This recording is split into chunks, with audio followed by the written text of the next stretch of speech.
मेरठ नगर निगम मेरठ ने property tax से जुड़े बिल लगभग सभी भवन स्वामियों तक पहुंचा दिए हैं, लेकिन इसके बावजूद शहर के बड़े बकायेदारों ने अब तक टैक्स जमा नहीं किया। शासन की ओर से नगर निगम को प्रॉपर्टी टैक्स वसूली का 250 करोड़ रुपए का लक्ष्य दिया गया है, जबकि तय लक्ष्य के मुकाबले अभी तक अपेक्षित राशि निगम के खाते में जमा नहीं हो सकी है। नगर आयुक्त के आदेश और महापौर के निर्देश पर नगर निगम ने टैक्स जमा करने के लिए कई काउंटर खोले ताकि आम लोग आसानी से भुगतान कर सके। तो वहीं बड़ी बकायेदारों से वसूली को लेकर नगर निगम ने सख्त रणनीति तैयार की। योजना के तहत शहर भर में बड़े बकायेदारों की सूची के होर्डिंग लगाई जाएंगे ताकि उन पर सामाजिक और प्रशासनिक दबाव बनाया जा सके। नगर निगम के अनुसार बड़े बकायेदारों में सबसे अधिक शैक्षणिक संस्थान शामिल हैं। कई स्कूल, कॉलेज और विश्वविद्यालयों पर करोड़ों रुपए का प्रॉपर्टी टैक्स बकाया है। इसके अलावा स्वास्थ्य विभाग, बिजली विभाग, अस्पताल, फैक्ट्रियां और होटल भी बकायेदारों की सूची में शामिल है।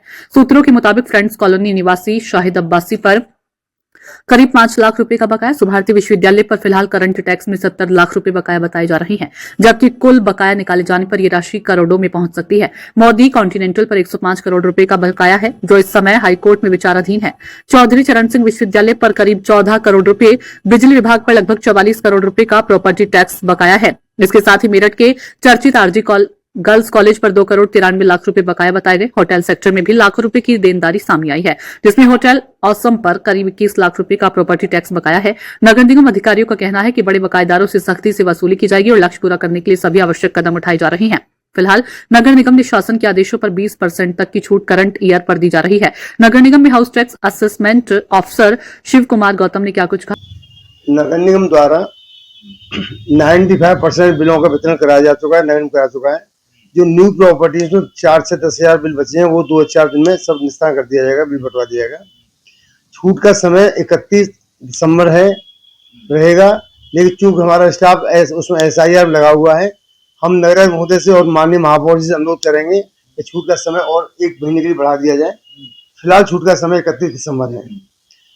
और बड़े बकायेदार में है, कुछ मामले ऐसे लिटिगेशन में है, जैसे हमारा कॉन्टिनेंटल है, उसमें 1 करोड़ 105 करोड़ बकाया है, क्योंकि मामला हाईकोर्ट माननीय उच्च न्यायालय में लंबित है। जैसे निस्तारण होगा हम उसका निस्तारण करके, पूरा रिमांड होगा हम उसका निस्तारण कर देंगे। सुभारती से भी लोग आए हुए थे, सुभारती का लगभग 75 लाख है, उनका भी सुनवाई चल रहा है मैटर।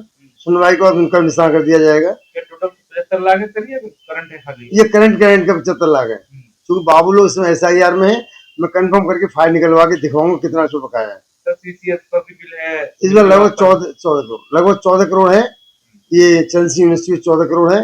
इनका मामला भी लिटिगेशन चल रहा है और डिमांड होते मेरी बात हो गई है, जो हमारे एडवोकेट हैं, विधिक एडवोकेट हैं, उनसे मेरी बात हो गई है। केस रिमांड हो जाएगा, रिमांड होने के बाद कार्रवाई कर दी जाएगी। सर ऐसे ही और आरजी कॉलेज में मेरठ में उसको भी काफी बकाया है, और क्या कर रहे हैं आप? जी, आरजी कॉलेज का नोटिस आ चुका है और उनका आपत्ति आ चुकी है, क्योंकि पूरा स्टाफ इसमें टोटल स्टाफ मेरे SIR लगा हुआ है। जैसे स्टाफ वहां से अब मुक्त होता है, तत्काल बाद उसकी कार्रवाई की जाएगी और सुनवाई का नोटिस जारी करके उसका निस्तारण करा दिया जाएगा। सर बिजली विभाग पर भी आपका बकाया है, 44 करोड़ करीब बताया जा रहा है। बिजली विभाग है और जितने सरकारी विभाग है उनको काफी बकाया हमारा 150 से 200 करोड़ बकाया सभी विभागों पर। उसके लिए माननीय प्रमुख सचिव महोदय द्वारा BC की गई थी अभी 14 तारीख को, कल फिर BC है। प्रमुख सचिव महोदय द्वारा किया निर्देश दिए गए कि उसको पोर्टल, जो हमारा पोर्टल है NIC पोर्टल, उसको अपलोड कराया जाए और खुद समीक्षा करेंगे, माननीय प्रमुख सचिव समीक्षा करेंगे और यहाँ से निस्तारण कराया जाएगा। सर अभी आपने बताया कि होटल्स भी हैं, जैसे ऑसम होटल का जिक्र किया, और भी तमाम होटल्स हैं, नर्सिंग होम है। जनरली लोगों ने पैसा किया हुआ, काफी लोगों ने जमा किया है, लेकिन जिनका बकाया है उनका यदि निस्तारण नहीं होता है, यानी छूट के समय नहीं मिल पाता पैसा, तो उन पर RC जारी की जाएगी, यानी RC सीलिंग कार्रवाई की जाएगी। 213 के अंदर कार्रवाई की जाएगी। जो प्रावधान है हमारे अधिनियम में, अधिनियम 1959 की धारा में जो प्रावधान है उसके अंदर कार्रवाई की जाएगी। अब तक आवाम देख रहे थे सर, आवाम आ रही है आपके पास, सुबह से भीड़ लग रही है, हम भी देख रहे हैं। निस्तारण करने के लिए क्या आप ही का काउंटर है, कुछ और भी व्यवस्था की गई है? निस्तारण करने के 5 काउंटर बने हुए हैं। गंगानगर है, कंकाखेड़ा है, L ब्लॉक है, नीचे मुख्यालय पे है। सबको हमने स्वगर के प्रपत्र दे दिए हैं और सबको ऐप डाउनलोड करके दे दिया है। ये हमारी GIS ने बहुत अच्छा कार्य किया है। इसको मैं खुले मन से कहता हूँ, GIS ने जो हमारी आपत्ति को निस्तारण करने में इनका पूरा भूमिका, जबरदस्त भूमिका है। और 90% प्रॉपर्टी जो टैक्स दे रही है वो GIS ने सही टैक्स लगाया है, क्योंकि एक प्रॉपर्टी का पैसा कर रहा हूँ मैं। मेरे पास लिंक में, जैसा कि आपको दिखाया था, पब्लिक आती है, उसका PTN नंबर नोट किया जाता है, तो PTN नंबर के आधार पर उनका पूरा सेलेक्ट करके उतना एरिया उनका उसी हिसाब से कर दिया जाता है। जैसे हमारे परम आदरणीय जज साहब बैठे हुए हैं, अभी आप आपत्ति लेके आए, आप संतुष्ट हो गए, पैसा जमा करा दिया आपने। तो इस सक्षम आपके लिए मतलब एक ज्वलंत उदाहरण है। हम लोग यहाँ बैठे हुए पूरी तरह से संतुष्ट करने के लिए बैठे हुए, टैक्स जमा कराने बैठे लेकिन हुए। सवाल सर आखिरी ये है कि आवाम तो आपकी आवाज तक पहुंच रही है, लेकिन जो बड़े बकायेदार हैं, बड़ी फर्म है शहर की, जिनसे अच्छा खासा रेवेन्यू गवर्नमेंट को मिल सकता है, वो बड़े लेट हो गए हैं। आप तो ऐसे में क्या क्या बहुत बड़ी ट्रेजेडी, इसके लिए हम लोग समाधान दिवस लगा रहे हैं। हम लोग चौपालों का आयोजन कर रहे हैं, चूंकि बिल वितरण हो चुके हमारे। हम केवल इंतजार कर रहे हैं हमारे जो जिलाधिकारी महोदय द्वारा जो हमारे स्टाफ लगाया है SIR में, तो भारत निर्वाचन आयोग की जो कार्यक्रम है SIR, उसमें लगा हुआ, गहन परीक्षण कार्य में लगा हुआ है। जैसे ही वहां से अवमुक्त होगा स्टाफ, पूरी तरह कार्रवाई कराएंगे और चौराहे चौराहे हम लोग जो है इसकी होर्डिंग लगवाएंगे बड़े बड़े बकायेदारों की।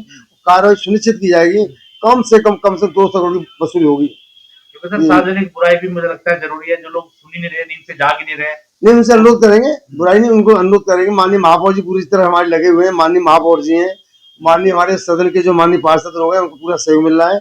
उनके द्वारा अनुरोध किया जा रहा है जगह जगह कैंप लगाए जाए, तो कैंप लगाएंगे हम लोग सभी लोग, सभी कैंप लगेंगे, कैंपों का आयोजन किया जाएगा और पूरी तरह से निस्तारण कराया जाएगा पारदर्शिता के साथ, और सरकारी विभागों से वसूली की जाएगी। हमारा जो लक्ष्य है इस महीने का, यानी इस साल का जो लक्ष्य है, लास्ट की तुलना में नो डाउट 50%, 100% हम लोग करेंगे।